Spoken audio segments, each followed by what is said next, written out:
Olá! Hoje o papo é sobre uma das maiores transformações no setor de seguros dos últimos tempos. E não estou falando de nenhuma tecnologia disruptiva, mas sim de uma norma contábil, a IFRS 17. E o ponto aqui, olha, vai muito além de só cumprir uma regra. É sobre como entender isso a fundo pode criar uma vantagem estratégica gigantesca. Pensa comigo por um instante. E se essa mudança toda que parece ser só um detalhe técnico, na verdade for um mapa? Um mapa que revela a verdadeira saúde financeira e, mais importante, a estratégia de uma seguradora. É exatamente essa a oportunidade que o IFSR 17 está colocando na mesa. Para a gente desvendar essa oportunidade, preparei um roteiro bem direto. Primeiro, vamos entender por que essa norma é uma grande virada. Depois, a gente encara o dilema do passado e conhece as 3 ferramentas para resolver isso. Aí vamos aplicar tudo num caso prático, com aporto, aprender a decodificar os novos balanços e, no final, fechar com o mais importante: como transformar esse conhecimento em vantagem competitiva de verdade. Bom, vamos lá. A IFRS 17, que aqui no Brasil a gente chama de CPC 50, é um padrão global que muda da água para o vinho o jeito como as seguradoras mostram seus resultados.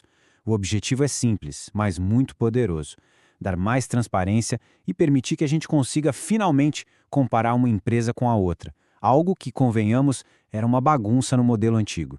Só que para essa transição acontecer, a norma precisava ser realista. E isso nos leva a um conceito que é a chave de tudo: impraticabilidade. É basicamente a norma reconhecendo que, olha, tem horas que é simplesmente impossível refazer toda a contabilidade do passado. E é essa ideia que abre a porta para as diferentes estratégias que a gente vai ver agora. E aqui a gente chega no coração do desafio. Pensa só, uma seguradora que tem apólices de seguro de vida que foram vendidas, sei lá, há 30 anos. Como é que se aplica uma regra novinha em folha, num histórico tão antigo, com dados que talvez nem existam mais em um computador? Esse era o dilema que a transição precisava resolver. Para lidar com esse quebra-cabeça, a norma usa outro conceito fundamental: a percepção tardia, ou como o pessoal gosta de falar, o hindsight. Sabe, é aquela tentação de usar o que a gente sabe hoje para refazer os cálculos de ontem. E isso normalmente é um pecado mortal na contabilidade tradicional. E aqui, gente, está o pulo do gato. A regra geral da contabilidade proíbe usar essa percepção tardia para não distorcer a foto do passado. Só que o IFRS 17, de um jeito muito pragmático, abriu uma exceção. A norma entendeu que, sem permitir um pouquinho de hindsight, a transição para contratos muito antigos seria simplesmente impossível. Foi uma solução prática e inteligente para um problema super complexo. Essa flexibilidade toda nos leva a 3 métodos, 3 abordagens que as seguradoras puderam escolher. Gosto de pensar nelas como um kit de ferramentas. Cada ferramenta serve para uma situação específica, e a escolha vai depender principalmente da qualidade dos dados históricos que a empresa tem na mão. Olha só esse quadro para a gente ter uma visão geral. A retrospectiva completa, ou FRA, é o padrão ouro, o mundo ideal. Se não der para usar ela, aí entram 2 alternativas: a modificada, ou MRA, que é uma aproximação, e a de valor justo, a FVA, que é tipo um recomeço. A grande diferença entre elas está em como elas calculam a margem de serviço contratual, a tal da CSM, que, trocando em miúdos, é o lucro futuro esperado que ainda não foi reconhecido. Vamos detalhar cada uma rapidinho. O FRA, como eu disse, é o padrão ouro. Basicamente, ele exige que a empresa haja como se o IFRS 17 sempre tivesse existido.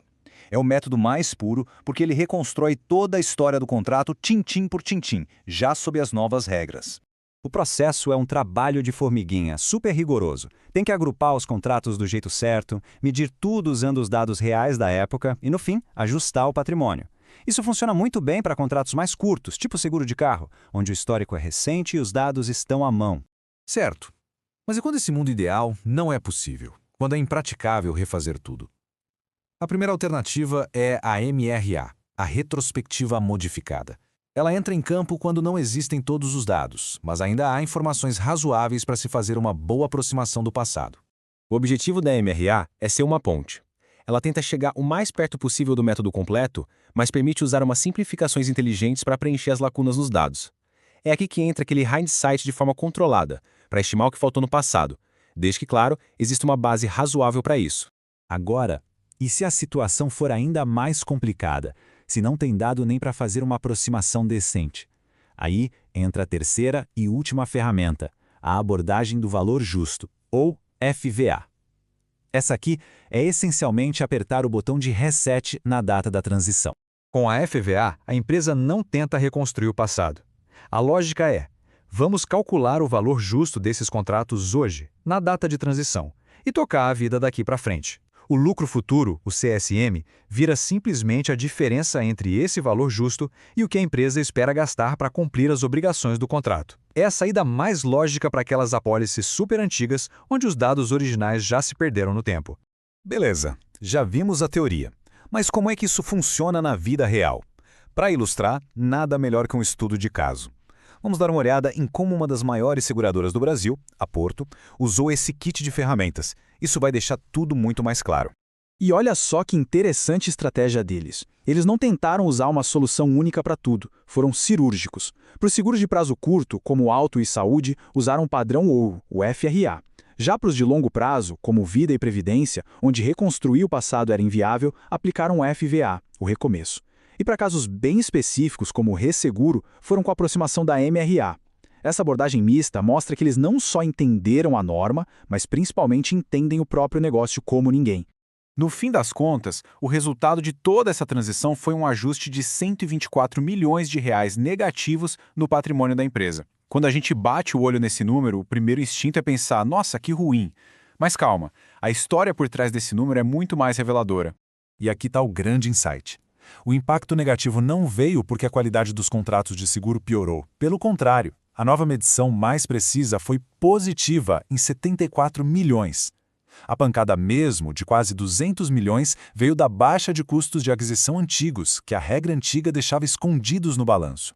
Basicamente, foi uma faxina, uma limpeza no balanço, e não uma piora do negócio. Entender isso é fundamental. Ok, já entendemos a teoria, vimos o caso da Porto. E agora? Como é que a gente usa tudo isso no dia a dia? A ideia aqui é deixar um guia prático para analisar as demonstrações de qualquer seguradora nesse novo cenário. Então fica a dica. Da próxima vez que for analisar uma seguradora, use este checklist. Pergunte qual método usaram em cada linha de negócio e por quê, como eles justificaram a tal da impraticabilidade e, o mais importante, de onde veio o impacto no patrimônio. Foi uma limpeza de ativos velhos ou uma reavaliação dos passivos de seguro? As respostas para isso separam quem faz uma análise superficial de quem realmente entende do negócio. E com isso, a gente fecha o nosso raciocínio. Entender esses detalhes todos não é só um exercício acadêmico, de forma alguma. É uma ferramenta poderosa que cria uma vantagem profissional real. Essa frase, para mim, resume tudo. Pela primeira vez na história, a gente consegue comparar de verdade a lucratividade dos contratos entre diferentes seguradoras. Quem sabe ler essa nova linguagem não está só vendo números, está vendo a estratégia, a qualidade da carteira e a verdadeira capacidade de uma empresa gerar valor no longo prazo. E para fechar, fica a reflexão. Os livros contábeis das seguradoras estão abertos como nunca estiveram, contando uma história muito mais clara e honesta. A questão não é se essa história vai ser lida, mas por quem. A oportunidade de tomar decisões mais inteligentes, de fazer análises mais profundas e de sair na frente está aí, na mesa. A pergunta é: quem vai aproveitar?